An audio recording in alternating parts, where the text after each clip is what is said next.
નમો લોહે સૌહરિહંતાણં નમો લોહે સૌહૃદાનં નમો લોહે સૌઆયર્યાન નમો લોહે સૌજ્યાયાન નમો લોહે સૌત્રિકાળવતી શ્રાવણં ઓમકારમિંદુ સંયુક્ત નિત્યમ જયંતિ યોગિનઃ કામદં મોક્ષદં ચ ઓંકારાય નમો નમઃ મંગળં ભગવાન મંગળં ગૌતમોર્મિ મંગળં કુંકુંદાર્યો વિજેન્દ્રમોષ મંગળં નમઃ સમયસારાય સ્વાનુભૂત્યા તથાસ્તે ચિત્ સ્વભાવાય ભવાય સર્વમાં વિભાવ નિરુદ્ધ નિરાકાર. સ્વાનુભૂતિ દર્શન. પ્રસમ મૂર્તિ પૂજ્ય બહેન શ્રી ચંપાબેનની સ્વાનુભૂતિ માર્ગ પ્રકાશક તત્વ ચર્ચા એટલે સ્વાનુભૂતિ દર્શન. સ્વાનુભૂતિ દર્શનના સ્વાધ્યાયમાં આપણે પ્રશ્ન 600 સુધી સ્વાધ્યાય પૂરો કર્યો છે. 600માં પ્રશ્નનું સમાધાન આપણે કર્યું છે. હવે એ પછીથી આગળ લઈએ છીએ. પુસ્તકમાં પાના નંબર 363. અહીંયા પ્રશ્ન 600 ના સમાધાન પછીથી પ્રશ્ન છે.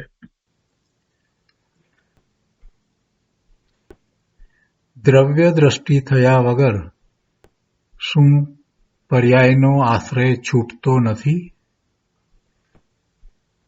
દ્રવ્ય દ્રષ્ટિ વિના મોટાભાગે જીવનો ઉપયોગ બહારમાં જ રહ્યો છે.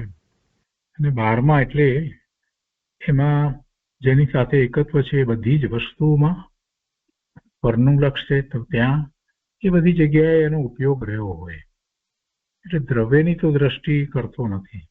અને જ્યાં બહારમાં ઉપયોગ છે એની સાથે પોતાનું જે રીતે એકત્વ છે, મમત્વ છે અને પોતાને શરીર સાથે એકત્વ છે એટલે વર્તમાનમાં પોતાની શરીર સહિત જે દશા છે એ પર્યાય એમાં જે રોકાયો છે.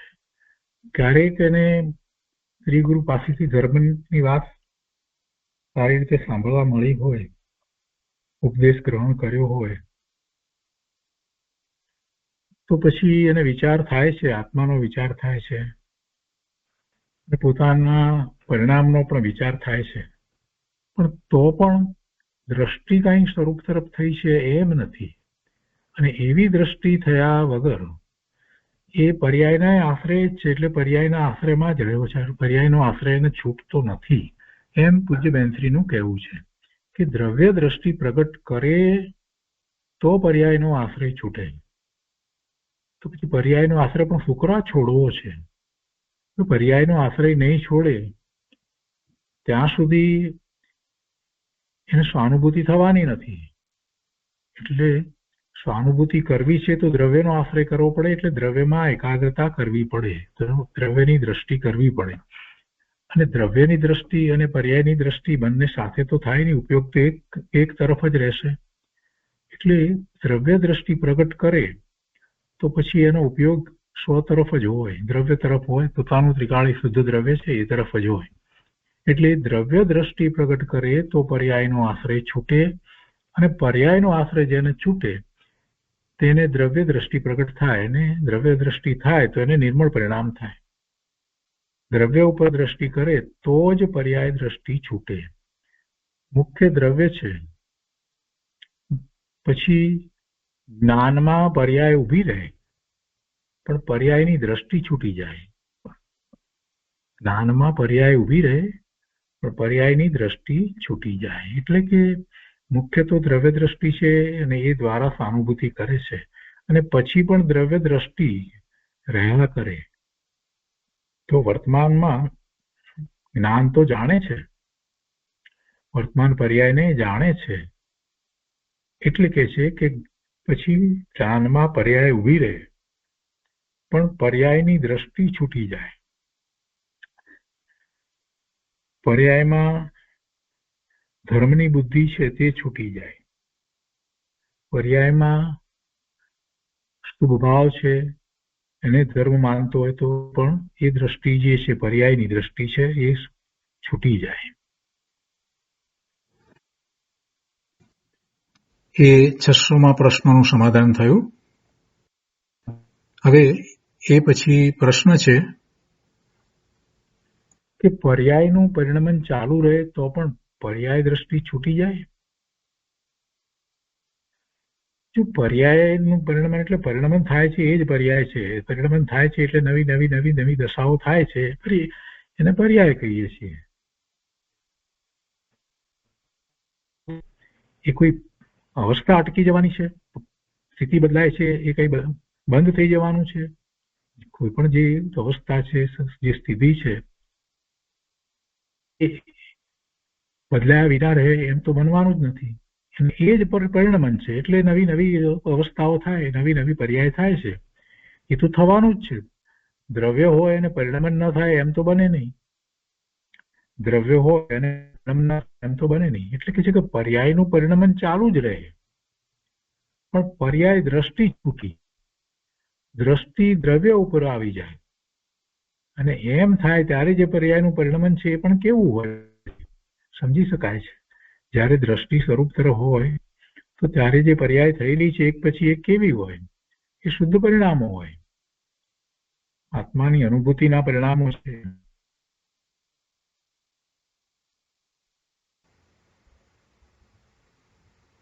પછી તે પરિણમન અમુક અંશે શુદ્ધ થઈ જાય અને અમુક અંશે વિભાવરૂપ રહે છે. પર્યાયની જ વાત આગળ કરી છે. સ્વરૂપની દ્રષ્ટિ કરે અને વારંવાર એમ કરે, એક વખત અનુભૂતિ થઈ છે ત્યાર પછીથી પણ એવી દ્રષ્ટિ કરે છે, તેના પરિણામો જે છે કેવા થાય છે એની વાત કરે છે. પછી તે પરિણમન અમુક વિભાવ રૂપ રહે, એટલે શુભાવ રૂપ પણ રહે. પૂર્ણ દશા સ્વરૂપમાં પૂર્ણપણે સ્થિરતા નથી થઈ ને ત્યાં સુધી સાથે શુભાવ એવો હોય છે એમ કેવું છે. એટલે કે છે કે પછી તે પરિણમન અમુક અંશે શુદ્ધ થઈ જાય અને અમુક અંશે વિભાવરૂપ રહે છે. દ્રવ્ય ઉપર દ્રષ્ટિ બદલાણી એટલે અંશે શુદ્ધ રૂપે પરિણમન થઈ ગયું, છતાં અમુક પરિણમન હજી વિભાવ રૂપે રહે છે. અમુક પરિણમન હજી વિભાવ રૂપે રહે છે. પૂર્ણપણે દ્રષ્ટિ સ્વરૂપને વિશે એવી સ્થિર થઈ નથી, એટલે એની ભૂમિકા અનુસાર એ પ્રમાણે હોય છે. તીર્થંકર પરમાત્મા, કેવળી પરમાત્માને હવે ઉપયોગ બહાર જતો જ નથી, સ્વરૂપમાં ઉપયોગ સ્થિર થઈ ગયો છે. દ્રવ્ય ઉપર દ્રષ્ટિ એવી સતત રહે છે, તો એમને કાંઈ વિભાવરૂપ પરિણમન થતું નથી. અહીંયા કહે છે કે દ્રવ્ય ઉપર દ્રષ્ટિ ગઈ એટલે બદલાઈને એ તરફ વળી એટલે અંશે શુદ્ધ રૂપે પરિણમન થઈ ગયું, છતાં અમુક પરિણમન હજી વિભાવ રૂપે રહે છે. દ્રષ્ટિનો દોષ મુખ્ય છે. એટલે કે એ દ્રષ્ટિનો દોષ એટલે કે એટલી તીવ્રતા, એટલી વિશેષ એકાગ્રતા એ નથી, એટલે એ અપેક્ષાથી વાત છે. એટલે દ્રષ્ટિનો દોષ એ જ પર્યાય દ્રષ્ટિ છે. એને ખરેખર તો પરમાર્થે પર્યાય દ્રષ્ટિ કહી છે. પર્યાય તો ઊભી રહે છે, એટલે પર્યાય તો ઊભી રહે છે એટલે દરેક સમય સમય પર્યાય તો બદલાય છે, એ કાંઈ નુકસાન નથી કરતી. પરિણમન થઈ રહ્યું છે એ નુકસાન નથી કરતું, પણ પરિણમનમાં હજી કાંઈક એકતા થાય છે એને પર્યાય દ્રષ્ટિ કહી છે. અને એમ થાય છે તો જેટલી એકાગ્રતા, જેટલી તીવ્રતાપૂર્વક સ્વરૂપમાં એકાગ્રતા થવી જોઈતી હતી એમાં થોડું કંઈક ઘટ પડે છે, ઓછું થાય છે, એટલે એ શુભ ભાવ છે, એટલો વિભાવ છે, એ વાત કરી છે અહીંયા. પણ પેલું પરિણમન થઈ રહ્યું છે એ નુકસાન નથી કરતું, પણ પરિણમનની જો દ્રષ્ટિ કરવામાં આવે તો દ્રવ્ય તરફથી દ્રષ્ટિ પરિણમન ઉપર ચાલી જાય તો શુભાવમાં જ રહે, ને કદાચ પછી વધારે થાય તો કદાચ એ અશુભમાં પણ ચાલ્યો જાય. પણ અહીંયા તો બીજી રીતે વાત થઈ છે કે દ્રષ્ટિ દ્રવ્ય ઉપર કરે છે ત્યારે પણ કે છે શુદ્ધરૂપે પરિણમન અંશે થઈ રહ્યું છે, છતાં પણ અમુક પરિણમન હજી વિભાવ રૂપે રહે છે, એટલે એવું શુભાવ રૂપે છે. દ્રષ્ટિનો એ દોષ મુખ્ય છે. દ્રષ્ટિનો દોષ એટલે દ્રષ્ટિમાં એટલી એકાગ્રતા નથી પૂર્ણપણે, એમ કહેવાનો આશ્રય છે. દ્રષ્ટિનો દોષ એ જ પર્યાય દ્રષ્ટિ છે. પરમાર્થે એને પર્યાય દ્રષ્ટિ કહેવામાં આવ્યું છે. બાકી પરિણમન તો ચાલુ જ છે, એ કાંઈ નુકસાન નથી કરતું, પરંતુ પર્યાય દ્રષ્ટિ નુકસાન કરે છે. પણ પર્યાય દ્રષ્ટિ નુકસાન કરે છે. પોતાની સ્વની દ્રષ્ટિ થઈ એટલે આખું પરિણમન ચક્ર ફરી ગયું, આખી દિશા બદલાઈ ગઈ. ઉપયોગ પર તરફ હતો ઉપયોગ, તે ઉપયોગ સ્વ તરફ આવ્યો એટલે ઉપયોગની દિશા બદલાઈ ગઈ, એટલે આખું પરિણમન ચક્ર ફરી ગયું એમ કહ્યું. આખી દિશા બદલાઈ ગઈ. પહેલા આખી દિશા પરદ્રવ્ય તરફ હતી, તે હવે બદલાઈ અને સ્વદ્રવ્ય તરફ આવી ગઈ. એક સાથે વિચાર કરીએ તો દ્રષ્ટિ બદલાણી એટલે અનંતો સંસાર છૂટી ગયો. હવે થોડો વિભાવ રહે છે, હજી આગળ વધવાનું બાકી છે, પૂર્ણ દશા પ્રગટ કરવાની બાકી છે, એટલે અપેક્ષાથી થોડો વિભાવ રહે છે. પણ દિશા સાચી પ્રાપ્ત થઈ છે, સાચી દિશામાં પ્રયાણ થઈ રહ્યું છે, દ્રવ્ય દ્રષ્ટિ થઈ છે, એટલે આખી દિશા બદલાઈ ગઈ.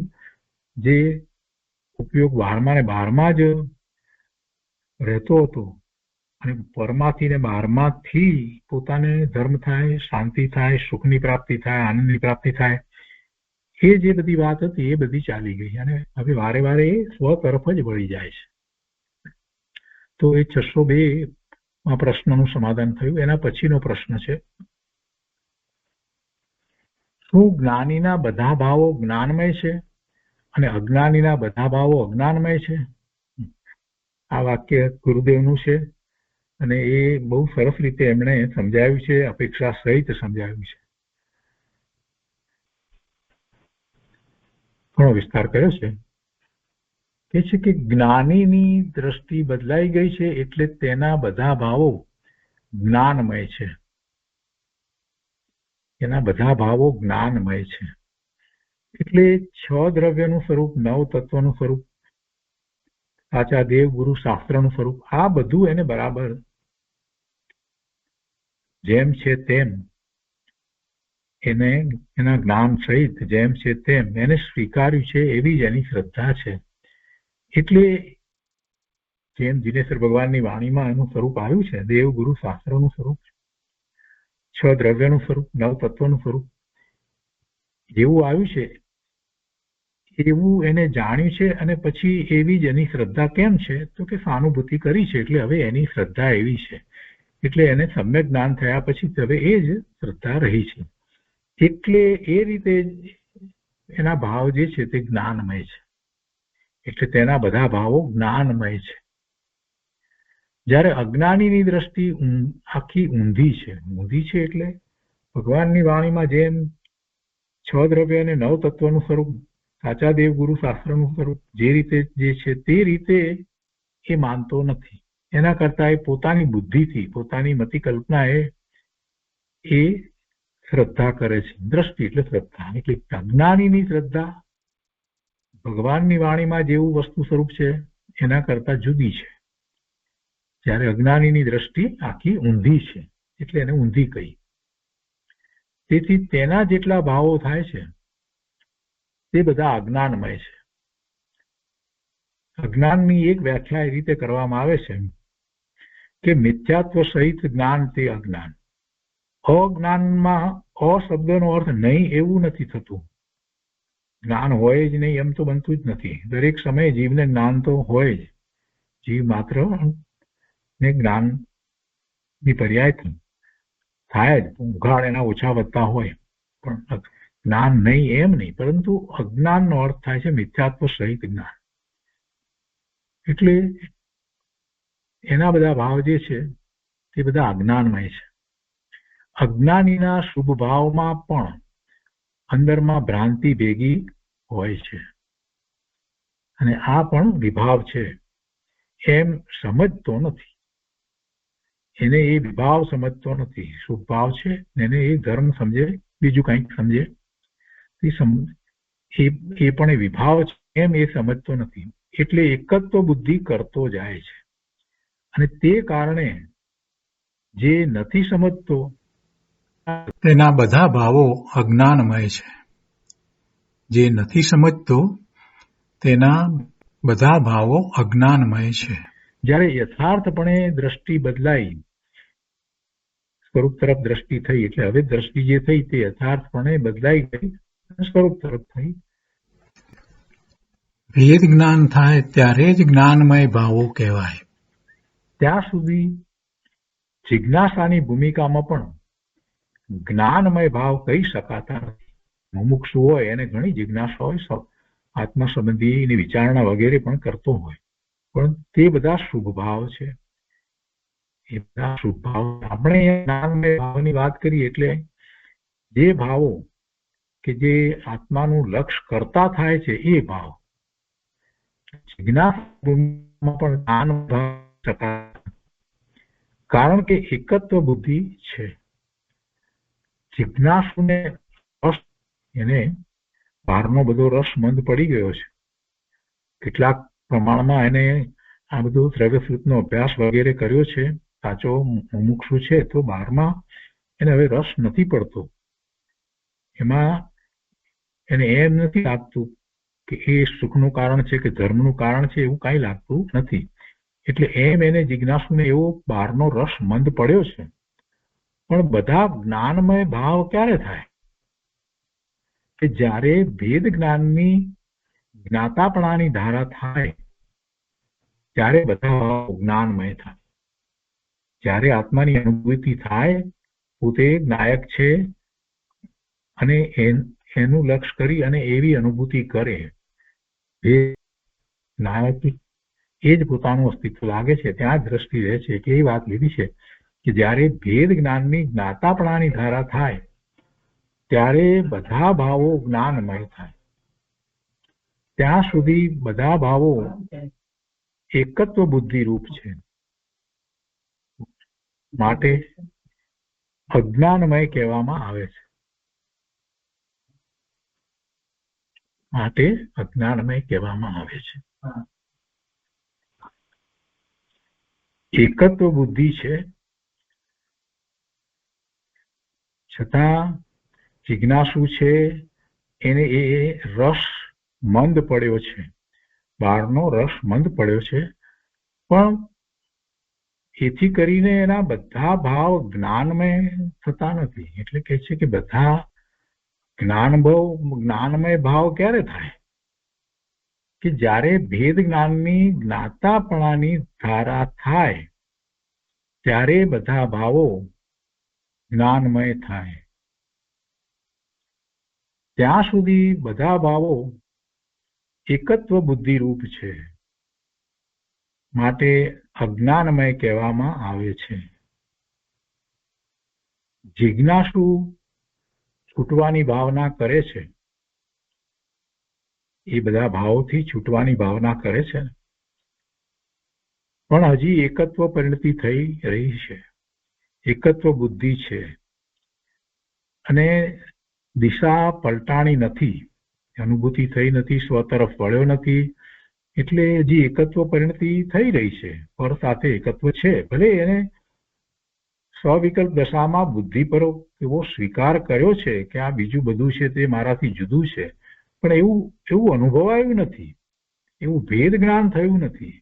અને ભેદ જ્ઞાન નથી થયું તો એવી અનુભૂતિ નથી થઈ. પોતે જે છે એની અનુભૂતિ થાય પછી બીજી વાત રહેતી નથી. એટલે કે પોતાનું અસ્તિત્વ કે તેવું અનુભૂતિમાં સ્વીકાર થઈ ગયો પછી એ બહારમાં બીજે ક્યાંય પોતાપણું કરતો નથી, એને પોતાપણું થતું જ નથી, સહજ રીતે જ નથી થતું. એટલે જિજ્ઞાસુ છૂટવાની ભાવના કરે છે, પણ હજી એકત્વ પરિણતિ થઈ રહી છે, એકત્વ બુદ્ધિ છે અને દિશા પલટાણી નથી. જો દ્રષ્ટિનો એક ઘડો સવળો થાય, આ તો ઘડાનું ઉદાહરણ ગુરુદેવ વારંવાર આપે છે ને, કે પહેલો ઘડો જો બરાબર મૂકવામાં આવ્યો હોય તો બરાબર એની પર બીજો ઘડો રહે, સવળો મૂક્યો હોય તો એની પર સવળા ઘડા રહે. પણ પહેલો ઘડો જો ઊંધો મૂક્યો હોય તો એની ઉપર બીજો ઘડો જે છે એને એ જ રીતે ઊંધો જ મૂકવો પડે, એટલે ઊંધો જ રહે. એટલે એ દ્વારા સમજાવવું એ છે કે પહેલેથી જ બધી વાત જે છે એને દ્રવ્યસ્વરૂપના અભ્યાસ દ્વારા એક એક વાતને જેમ છે તેમ સમજવી જોઈએ અને એવો સ્વીકાર થવો જોઈએ. કોઈ પોતાની બુદ્ધિથી કલ્પનાથી કે કોઈને સારું લાગે કે કોઈ સંપ્રદાયમાં છીએ એટલે કે એમ કરીને એમાં કોઈ બાંધછોડ કરે એમ ન હોય.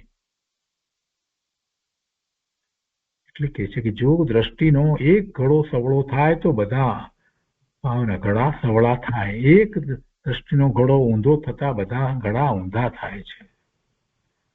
તો એ રીતે આ 603 પ્રશ્નનું સમાધાન કર્યું. શું જ્ઞાનીના બધા ભાવો જ્ઞાનમય અને અજ્ઞાનીના બધા ભાવો અજ્ઞાનમય, એની વાત અહીંયા વિસ્તારથી સમજાવી.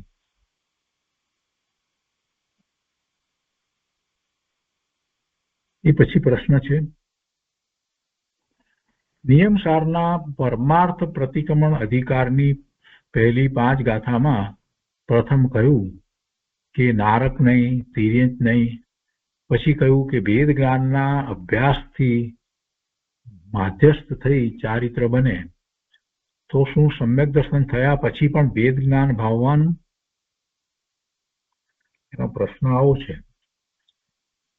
કે સમ્યક દર્શન થયા પછી પણ વેદ જ્ઞાન ભાવવાનું. એમ આખી જે વાત હતી એ બધી વાત એને લીધી છે. વેદ જ્ઞાનના અભ્યાસથી માધ્યસ્થ થઈ ચારિત્ર બને, કેમ કે પછી તો ચારિત્રનો પુરુષાર્થ જ રહે છે ને. પછી તો ચારિત્રનો જ પુરુષાર્થ રહ્યો ને. સમ્યક દર્શન થયા પછીથી તો એનો ચારિત્રનો પુરુષાર્થ જ ઉગ્ર થતો જાય છે ને. યથાખ્યાત ચારિત્ર સુધી એ પહોંચે છે ને. સમ્યક દર્શન તો થયું, ચોથા ગુણસ્થાનની દશામાં તો સમ્યક તો આચરણ ચારિત્ર છે ને પછી એને ચારિત્રનો પુરુષાર્થ થાય છે. પહેલા દેવો દેશ ચારિત્ર હોય છે, 11 પ્રતિમા સહિત 5મું ગુણસ્થાન હોય છે. પછી મુનિ દશા હોય, સર્વવીરતી એવું ચારિત્ર હોય છે. અને એમાં પછી પાછા ભેદ બધા આપણે જાણીએ છીએ તે પ્રમાણે બધા હોય છે. છેદોપ સ્થાપના હોય છે અને પછી સામાયિક હોય છે અને બધા 5 ભેદ આપણે કહીએ છીએ. અને એમાં પછી યથાખ્યાત ચારિત્ર થાય છે અને એ પણ 11મે થયું હોય તો પાછો પડે છે, પણ એ યથાખ્યાત ચારિત્ર એ જયારે 12મે આવે છે પછી એ યથાખ્યાત ચારિત્ર એને રહે છે. તો એ ચારિત્ર જે છે એ દશા કેવી રીતે થાય એનો જરાક વિચાર કરીએ તો આ પ્રશ્ન જે છે એનું સમાધાન બહુ સહેલાઈથી સમજાઈ જાય. તો બેનશ્રીએ એ વાત લીધી છે. પેલા ભાઈનો પ્રશ્ન છે ને, વેદ જ્ઞાનના અભ્યાસથી માધ્યસ્થ થઈ ચારિત્ર બને તો શું સમ્યક દર્શન થયા પછી પણ વેદ જ્ઞાન ભાવવાનું? એમ. અને આ વાત એમણે ક્યાંથી લીધી છે ઉપર આપ્યું કે નિયમસારના પરમાર્થ પ્રતિક્રમણ અધિકારની પહેલી 5 ગાથામાં પ્રથમ કહ્યું કે નારક નહીં, તિર્યંત નહીં, અને પછી કહ્યું કે વેદ જ્ઞાનના. એટલે પછી જે વાત મૂળ વાત કરી એની એમનો સંબંધીનો સવાલ છે કે પછી પણ એ વેદ જ્ઞાનના અભ્યાસથી માધ્યસ્થ થઈ ચારિત્ર બને તો પછી શું સમ્યક દર્શન થયા પછી પણ વેદ જ્ઞાન ભાવવાનું? આવો પ્રશ્ન છે. સમાધાનમાં પૂજ્ય બેનશ્રી કહે છે કે હા, સમ્યક દર્શન થયા પછી પણ વેદ જ્ઞાન ભાવવું. સમ્યક દર્શન થયા પછી પણ વેદ જ્ઞાન ભાવવું. વેદ જ્ઞાનના અભ્યાસથી માધ્યસ્થ થઈ ચારિત્ર બને. વેદ જ્ઞાનમાં સમ્યક દર્શન થાય છે, ચારિત્ર પણ તેમાં થાય છે અને કેવળ જ્ઞાન પણ તેમાં થાય છે. બધું તેમાં થાય છે. શેમાં થાય છે? વેદ જ્ઞાનમાં. જેટલો બધાથી જુદો પડે છે એમ એમ આગળ વધતો જાય છે, શુદ્ધિની વૃદ્ધિના પરિણામો કરતો જાય છે. તો એ બધું વેદ જ્ઞાન જ છે. અપેક્ષાથી જોઈએ તો અનુભૂતિ થઈ ચોથા ગુણસ્થાનની દશામાં પણ પછી વારંવાર એ ભેદ જ્ઞાનનો પ્રયત્ન કરે છે તો વધારે દ્રઢ થઈ જાય છે કે આ જ સ્વરૂપ છે, આ જ સ્વરૂપ છે, બીજું નથી. પછી 5માથી આગળ વધે છે, 7મામાં તો બસ એ સ્વરૂપમાં ઘણો સમય સુધી ટકીને રહે છે, સ્વરૂપમાં લીનતા કરે છે. એટલે બીજી બધી વસ્તુથી પોતે કેટલો બધો જુદો પડી ગયો છે અને બીજી વસ્તુનું કોઈ એને મહાત્મય આવતું નથી. છતાંય છઠ્ઠા ગુણસ્થાનની દશામાં આચાર્ય ભગવાનને વિકલ્પ ઉઠે છે, શુભ વિકલ્પ ઉઠે છે એટલે તો શાસ્ત્રની રચના થાય છે. એટલે તો શાસ્ત્રની રચના થાય છે. પણ પાછા એ તો પોતાના સ્વરૂપમાં ચાલ્યા જાય છે. ભેદ જ્ઞાન સતત રહે, દ્રષ્ટિ સ્વરૂપ તરફ સતત રહે છે કે પાછા અનુભૂતિની ઘણી પળો વિતાવે છે, ઘણો સમય સુધી અનુભૂતિમાં રહે છે. અને એ સમય વધતો જાય છે, ડેપ્થ વધતી જાય છે, અને પછી એમ કરે છે તો પછી શ્રેણી ચડે છે, શુક્લ ધ્યાન થાય છે. એટલે એની વાત અહીંયા કરે છે કે ભેદ જ્ઞાનમાં સમ્યક દર્શન થાય છે, ચારિત્ર પણ તેમાં થાય છે, અને કેવળ જ્ઞાન પણ તેમાં થાય છે. બધું તેમાં થાય છે. પ્રથમ ભેદ જ્ઞાનના બળથી સમ્યક દર્શન, અને પછી તેના જ બળમાં ચારિત્ર થાય છે. કેમ કે અંતરંગ ચારિત્ર્યની વાત છે અહીંયા, બાહ્ય ચારિત્ર્યની વાત નથી. અને અંતરંગ ચારિત્ર જે છે તો પછી બાહ્ય ચારિત્ર એવું હોય. આમ બધે ભેદ જ્ઞાન જ છે. પહેલેથી ઠેઠ સુધી ભેદ જ્ઞાન સિવાય બીજો કોઈ માર્ગ નથી. પહેલેથી ઠેઠ સુધી ભેદ જ્ઞાન સિવાય બીજો કોઈ માર્ગ નથી.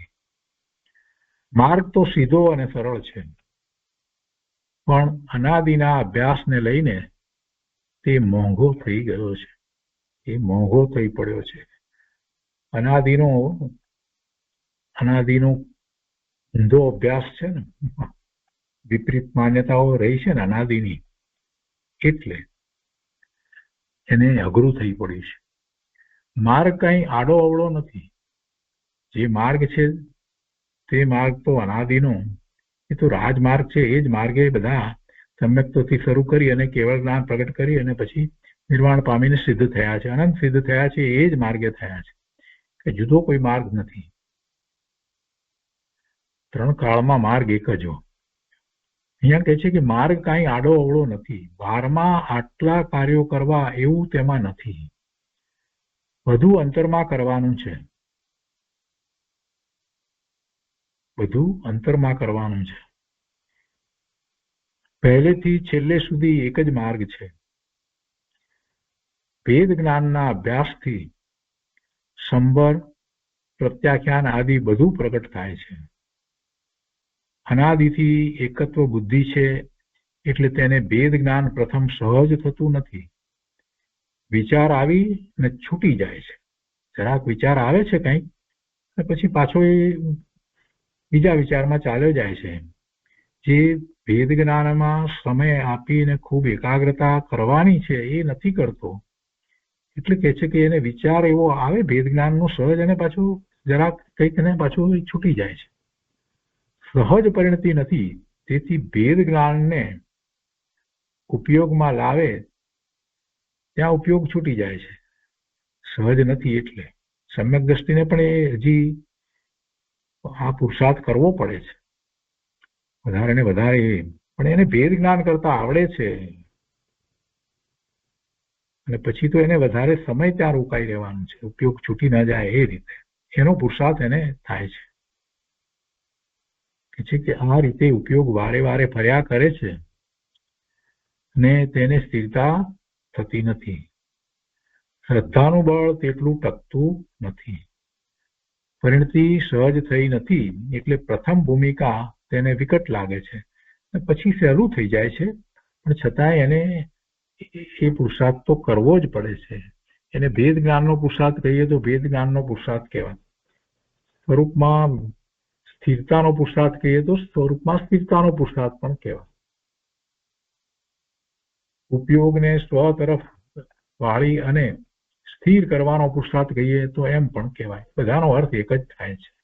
કેમ કે એ તરફ ઉપયોગ વળે એટલે તરત જ એ બીજા બધા વિકલ્પોથી જુદો પડી જાય છે. દ્રષ્ટિ તો શ્રદ્ધા તો હતી જ, પણ પાછું એ પણ સાથે થઈ જાય છે. એટલે ચારિત્રના પુરુષાર્થમાં વાસ્તવમાં તો આ જ કરવાનું હોય છે. સમ્યક્ત્વ માટે જે સ્વરૂપમાં જવાનો પુરુષાર્થ કરવામાં આવે છે એ જ રીતે પુરુષાર્થ આગળ કરતા રહેવાય છે. ચારિત્રનો પુરુષાર્થ એ જ રીતે છે. બાહ્યમાં બદલાય છે, ફેર પડે છે. દેશવીરતી છે, 5મા સ્થાનમાં છે કે પછી 7મા છઠ્ઠે છે, તો એ પ્રમાણે 12માં બધું બદલાયા કરે. પણ એને કારણે એ કઈ કેવળ જ્ઞાન સુધી પહોંચે છે એમ નથી. એ અંતરંગ પુરુષાર્થ છે.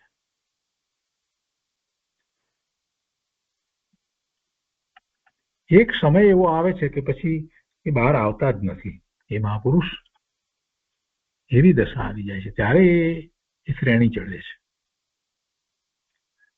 તો એ બધું ભેદ જ્ઞાનના બળથી છે. શ્રદ્ધા તો હતી જ, શ્રદ્ધા તો સમ્યક છે, છતાં પણ આ ભેદ જ્ઞાનના પુરુષાર્થની વાત લીધી છે.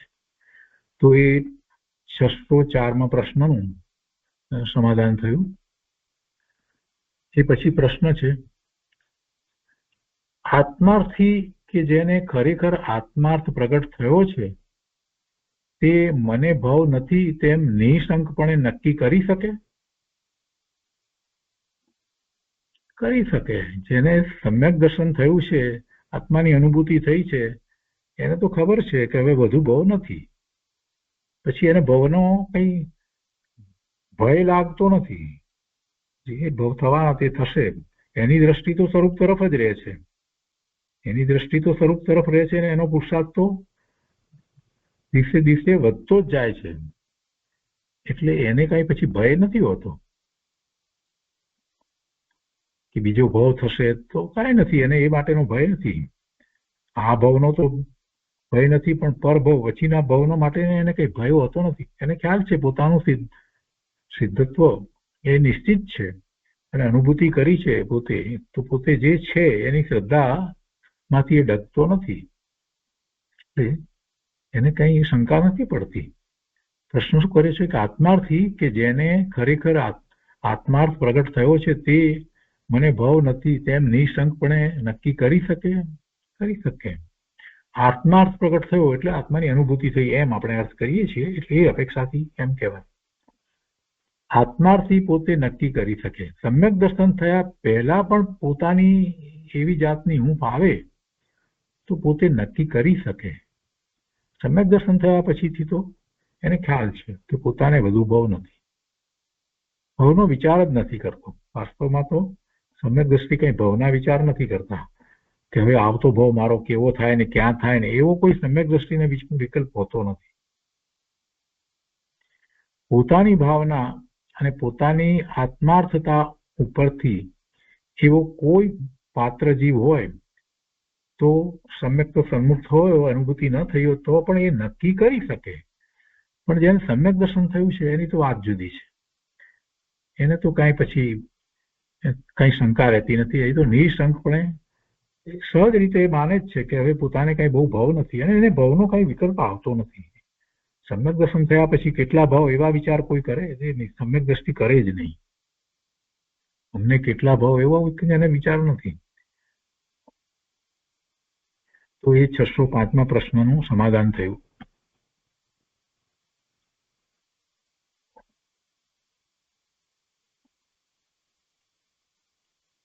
પ્રશ્ન છે વધારે આપણે લઈએ અહીંયા કે જ્ઞાની પરિણમનની અપેક્ષાએ વિકારનો કરતા ભોગતા છે? જ્ઞાની પરિણમનની અપેક્ષાએ વિકારનો કરતા ભોગતા છે?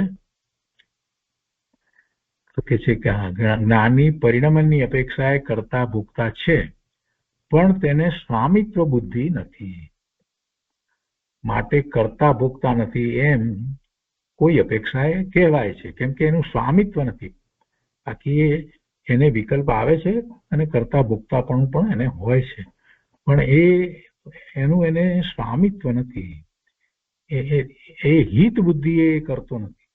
એટલો અસ્થિરતાનો રાગ છે કે છતાં અસ્થિરતામાં રાગ આદિ છે. એટલે એને પણ જ્ઞાનીને પણ એને એવું કરતા ભોગતાપણું છે. તો એ પ્રશ્ન 606 નું સમાધાન થયું. તો આજનો સ્વાધ્યાય આપણે અહીંયા સુધી રાખીએ છીએ. પ્રશ્ન 606 ના સમાધાન સુધી આજનો સ્વાધ્યાય રાખીએ છીએ.